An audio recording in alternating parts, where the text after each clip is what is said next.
இறைவன் திருக்குரானில் சூரத்துல் லுக்மானில் இன்ன ஷிர்க லுல்முன் அலீம், நிச்சயமாக இணை வைத்தல் மாபெரும் அநியாயமாகும் என்று கூறுகின்றான். இங்கு இணை வைத்தல் என்றால் என்ன என்பதை பற்றியும், அது ஏன் மாபெரும் அநியாயம் என்று இறைவன், வேறு எவ்வளவோ பாவங்கள் இருந்த போதிலும், விபச்சாரம், கொலை செய்தல், கற்பழிப்பு, இது போன்ற மனிதர்களுக்கிடையே இழைக்கப்படும் பாவங்கள் அதிகமாக இருந்த போதிலும் தனக்கு இணை வைப்பதை ஏன் இறைவன் மாபெரும் அநியாயம் என்று கூறுகின்றான் என்பதை பற்றியும், இதை ஏன் இவ்வாறு கேட்கின்றேன் என்றால், எனது அலுவலகத்தில் உள்ள நண்பர் அவரிடம் நான் இது குறித்து விவாதித்த போது அவர் கூறினார், இறைவன் ஒன்றும் ஜாகிர் ஹுசேன் அல்ல, அவன் தந்தையை போன்று அனைவரையும் மன்னித்து விடுவான் என்று. ஆகவே இது குறித்து ஐயா அவர்கள் விளக்க வேண்டும். திருக்குறான்ல இறைவனுக்கு இணை கற்பித்தல் மிகப்பெரிய அநியாயம் என்று சொல்லப்பட்டிருக்கிறது. பாவத்திலே பெரிய பாவமாக அதுதான் குரானை தேடி பார்த்தீங்கன்னா அதுதான் முதலிடத்தில் வைக்கப்படுகிறது. அவருடைய கேள்வி என்னன்னு கேட்டா, திருடுறது, கொலை செய்யறது, விபச்சாரம் செய்யறது, மோசடி செய்யறதுன்னு எவ்வளவோ தீமைகளை மனுஷன் செய்யறான். இதையெல்லாம் விட அது ஏன் பெரிய தீமைன்னு சொல்லப்படுது? கொலை செய்யறதை விட, விபச்சாரம் செய்யறதை விட கூட எது பெரிய பாவம்? இணை கற்பித்தல் பெரிய பாவம் அப்படின்னு சொல்லப்படுது. அதுக்கு என்ன ரீசன் என்ன அப்படின்னு கேட்கிறார். முதல்ல நீங்க விளங்கிக்கிறன்னு, இணை கற்பித்தல்னா என்னன்னு முதல்ல விளங்கிக்கிறங்க. இந்த வார்த்தையே நிறைய பேருக்கு விளங்க மாட்டேங்குது. அதனால வந்து இணை கற்பித்தல்னா என்னன்னு கேட்டா, அதாவது இறைவனுக்கு இணையாக ஒருவரை கருதல். இணை கற்பித்தல் அர்த்தம் இறைவனுக்கு ஈக்குவலாக, இறைவனுக்கு சமமாக ஒருவரையோ ஒரு பொருளையோ நம்புறதுதான் இணை கற்பித்தல். இணை கற்பித்தலுக்கு அர்த்தத்தை முதல்ல விளங்கிக்கிறங்க. அப்ப அல்லாண்டு ஒருத்தர் இருக்கும் பொழுது அவனுக்கு சமமா இதுவும் இருக்குது அப்படின்னு சொல்வதுதான் இணை கற்பித்தல்.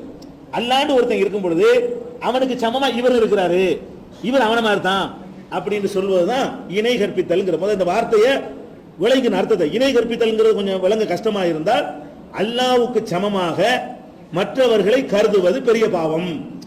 இது கொஞ்சம் எளிமையா விளங்கும். இணை கற்பித்தல் பெரிய பாவம் சொன்னால் எப்படி விளங்குமோ அதை விட, அல்லாஹ்வுக்கு சமமாக மற்றவங்களை கருதுவது பெரிய பாவம், இது கொஞ்சம் உங்களுக்கு காரணத்தோட விளங்கி போயிடும். இதை வச்சுக்கிறங்க. இது ஏன் பெரிய பாவம் ஆகுது அப்படின்னு சொன்னா, உங்களுக்கு புரிகிற மாதிரியே நான் உங்களுக்கு சொல்றேன். உதாரணம், ஒரு கணவன் மனைவி இருக்கிறாங்க. கணவன் மனைவி, அந்த மனைவி என்ன செய்யறா?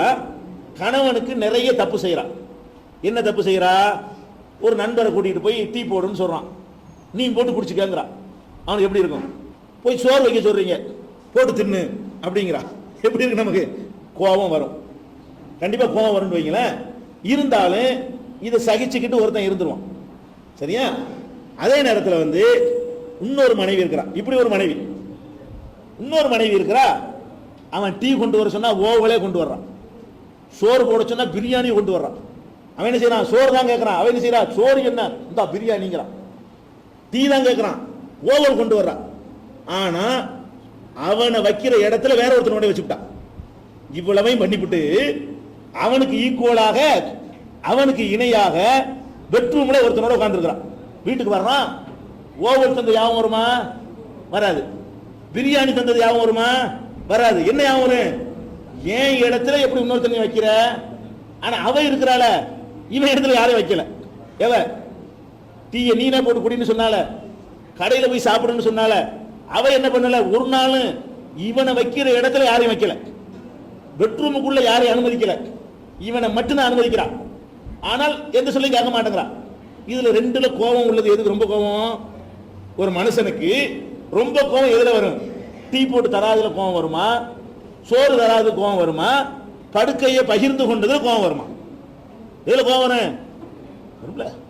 அப்ப உன் இடத்துல நீ ஒரு மனுஷன், நீ அந்த பொம்பளை படைக்கல, மனைவிங்கிறவள் நீ படைச்ச, நீ படைக்கல. நீ ஒரு சோறு தர்றேன் கஞ்சி தர்றேன்னு சொல்லிட்டு ஒரு அக்ரிமெண்ட்ல கூட்டிட்டு வந்திருக்கிற. இதுல நீ எவ்வளவு எதிர்பார்க்கிற?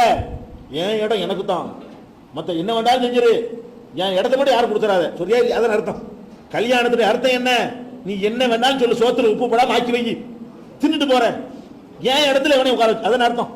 அப்ப நீ படைக்காத, உனக்கு எந்த சம்பந்தம் இல்லாத ஒரு பொம்பளைக்கு உனக்கு சமமா, உனக்கு ஈக்குவலா ஒரு ஆளை கொண்டே வச்சா எவ்வளவு கோபம் வருது. அப்ப அல்லாஹ் வந்து இந்த அகிலத்தையும் படைச்சிருக்கிறான். இந்த பூமி அவனுடையது, இந்த வானம் அவனுடையது, உன் உடல் அவனுடையது, உன் உயிர் அவனுடையது, நீ சுவாசிக்கிற காற்று அவனுடையது, நீ திங்கிற சோறு அவனுடையது. இவ்வளவையும் தின்றுபிட்டு இவர் தான் தந்தார்னு ஒரு செத்து போனால கொண்டே காட்டினா,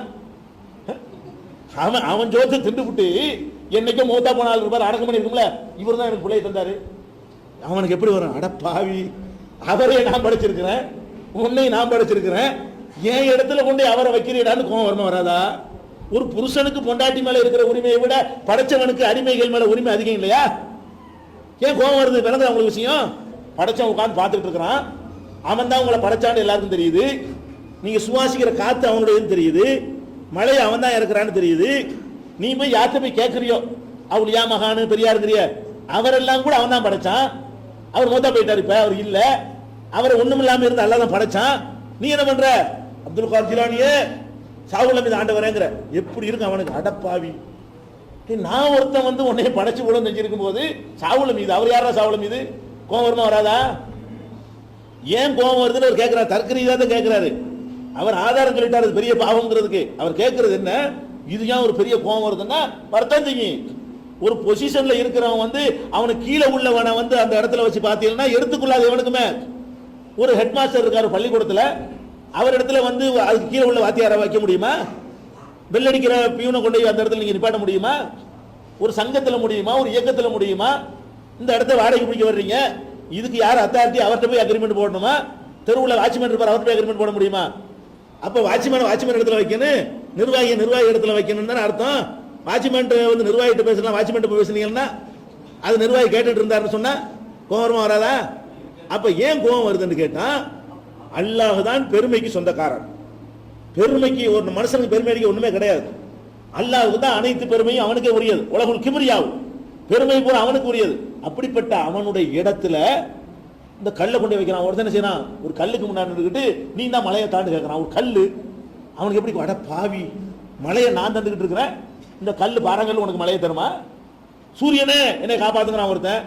அட கிறுக்கு பையில, நான் லட உன்னை காப்பாத்திட்டு இருக்கிறேன், அந்த சூரியனை நான் லட காப்பாத்திட்டு இருக்கிறேன். என்கிட்ட கேட்கறது சூரியன் கோவமா இல்லையா? கோவத்துக்கு காரணம் விளங்குதா? ஒண்ணு விளங்காட்டி இந்த பொண்டாட்டி புருஷன் சொன்ன அதை யோசிச்சு பாருங்க, விளங்கிக்கிறோம்.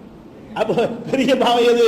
நம்மளை வைக்கிற இடத்துல வேற ஆளை வைக்க கூடாதுன்னு நினைக்கிறீங்கல்ல, அதான் காரணம். அல்லாஹ்வுக்கு ரொம்ப கோபம் வரும், மன்னிக்க மாட்டான், நிரந்தர நரகத்துல போட்டுருவான்.